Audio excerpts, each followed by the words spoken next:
चलिए बच्चों बात करते हैं क्लास 9th चैप्टर 8 एक्सरसाइज 8.1 का फर्स्ट क्वेश्चन क्या बोला गया है। इसमें कहा गया है कि अगर किसी पैरेललोग्राम के डायगोनल आपस में इक्वल होते हैं तो ये प्रूव करके दिखाइए कि ये एक रेक्टेंगल है। सबसे पहले हम लिखते हैं हमें क्या क्या गिवन है।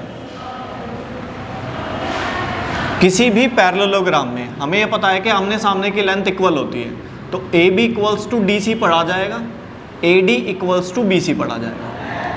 फिर हम ये भी कहेंगे कि ए बी पैरेलल है डी सी के एंड ए डी पैरेलल है बी सी के।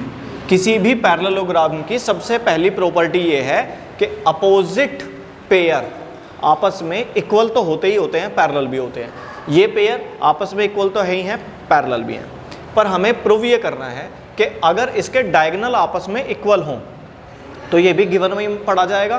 क्या कि ए सी डायगोनल इक्वल है डी बी के, ये वाला डायगोनल और ये डायगोनल आपस में इक्वल है, तो ए सी डी बी के इक्वल है, ये गिवन है, गिवन में पढ़ा जाएगा। तो हमें क्या प्रूव करना है, तो प्रूव में पढ़िए। अब हमें प्रूव क्या करना है, हमें प्रूव करना है कि A B C D is a rectangle. Rectangle होने के लिए किस बात पे ध्यान देना पड़ेगा, रेक्टेंगल होने के लिए मुझे ये ध्यान देना पड़ेगा कि ए बी इक्वल होना चाहिए डी सी के एंड ए डी इक्वल होना चाहिए बी सी के। ये तो गिवन ही है, तो ये तो मुझे प्रूव ही नहीं करना। बस एक कंडीशन रह गई रेक्टेंगल बनने के लिए कि each angle is 90 degree. We have to prove that each angle is 90 degree. Angle A equals to angle B equals to angle C equals to angle D equals to 90 degree. अगर हम ये 90 degree prove कर दें तो हमारा काम हो जाएगा। चलिए जी अब हम देखते हैं। अब इसका जो सॉल्यूशन है उसमें आपको क्या ध्यान देना है, आपको लेने हैं दो ट्रायंगल। कौन कौन से, A D C. In triangle A D C and triangle A D C के साथ ले लिया मैंने triangle D C B. D C B एक ही बेस वाले दो ट्रायंगल ले लिए मैंने। इसी बेस पर बनने वाला ये ट्रायंगल लिया ए डी सी और इसी बेस पर बनने वाला ट्रायंगल लिया डी सी बी। ये दो ट्रायंगल ले लिए बच्चों हमने, ये दो ट्रायंगल। अब इन दो ट्रायंगलों में मुझे क्या क्या चीज़ें पता है, हमें क्या क्या पता है। इस ट्रायंगल की ए डी लेंथ इधर इस वाले ट्रायंगल की बी सी लेंथ के इक्वल है, ये हमें गिवन है, तो इसको मैं गिवन रीजन दूंगा।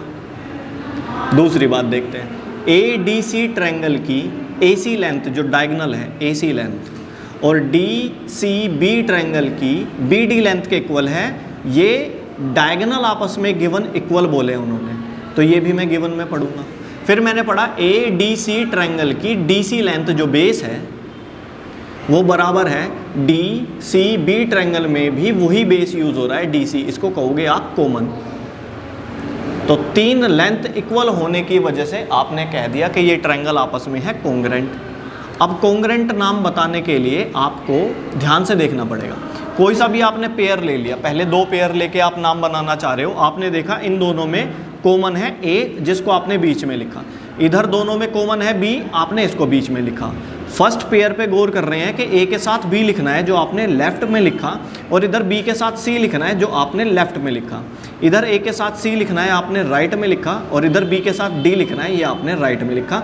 इससे परफेक्ट नाम बन गया और रीजन बना साइड साइड साइड कोंग्रेंसी नियम के अकॉर्डिंग। यहाँ तक आ गए हम। ये यहाँ तक आने के बाद अब जो सबसे इम्पोर्टेंट बात है, वो सबसे इम्पोर्टेंट बात ये है कि आप इस ट्रायंगल का ए डी सी ट्रायंगल का ये वाला एंगल पढ़ के देखो क्या है, ए डी सी एंगल है, ये है ए डी सी। अब देखो ए डी सी कहाँ आता है, ये क्या क्या नाम लिख दिए, ए बी, ये मैंने गलत लिख दिया, ए बी नहीं था, ये था A D,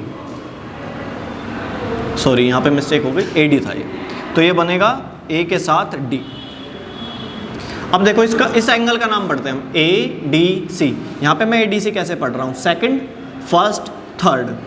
angle A D C मैंने कैसे पढ़ा है, सेकंड फर्स्ट थर्ड। तो इधर भी आप देखो सेकंड फर्स्ट थर्ड, इसको कहेंगे हम by C P C T. ऐसा करते से अब मैं उधर देख रहा हूँ ये क्या नाम बना, बी सी डी बना, ये बना बी सी डी, यानी कि ये एंगल और ये एंगल आपस में इक्वल प्रूव हो चुके हैं।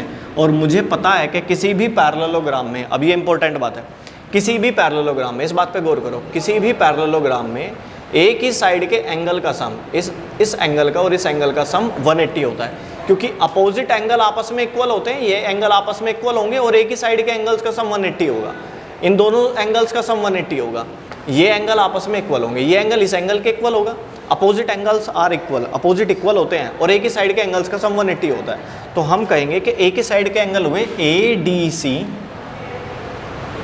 Angle ADC plus angle BCD equals to 180। एक ही साइड के एंगल्स का सम पैरेललोग्राम में, पैरेलल लाइंस के अंदर, पैरेललोग्राम भी छोड़ो, पैरेलल लाइंस के अंदर अगर आपने दो पैरेलल लाइन बना दी और एक लाइन ऐसे काट रही है तो इस एंगल का और इस एंगल का सम 180 बनेगा। पैरेलल लाइंस का सम, अगर दो पैरेलल लाइन होती है तो एक ही साइड के एंगल्स का सम 180 डिग्री होता है। आपको ये बताना है कि ये मैंने प्रॉपर्टी बताई थी, किस प्रॉपर्टी के अकॉर्डिंग, इस प्रॉपर्टी का नाम बताना है आपको। ठीक है जी, यहाँ तक पहुँच गए हम। तो मैंने मान लिया कि ये जो दो आपस में एंगल आएंगे, ये जो दो आपस में इक्वल एंगल आएंगे, इनको मान लेते हैं हम x डिग्री। रीज़न है इसका बाइसिपिसिटी, और हम ये मान लेंगे कि ये x डिग्री के, जो दोनों बराबर है, कोई एक वेरिएबल नाम दे दिया, x नाम दे देते हैं।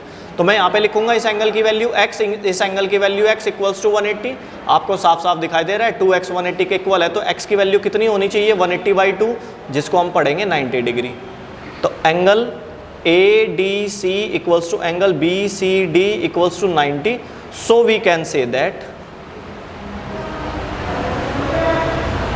सेम एज ईच एंगल, यानी कि angle A equals to angle B equals to angle C equals to angle D equals to 90 degree. If each angle is 90 degree in a parallelogram then it is a rectangle. ये statement लिख देनी है आपको। If in a parallelogram each angle is 90 degree, तो वो figure अगर टेढ़ी भी है तो ईच एंगल 90 डिग्री बनेगा, तो वो फिगर कैसी बन जाएगी, बिल्कुल राइट एंगल बन जाएगी। आई थिंक आपको ये अच्छे से समझ में आई होगी बात।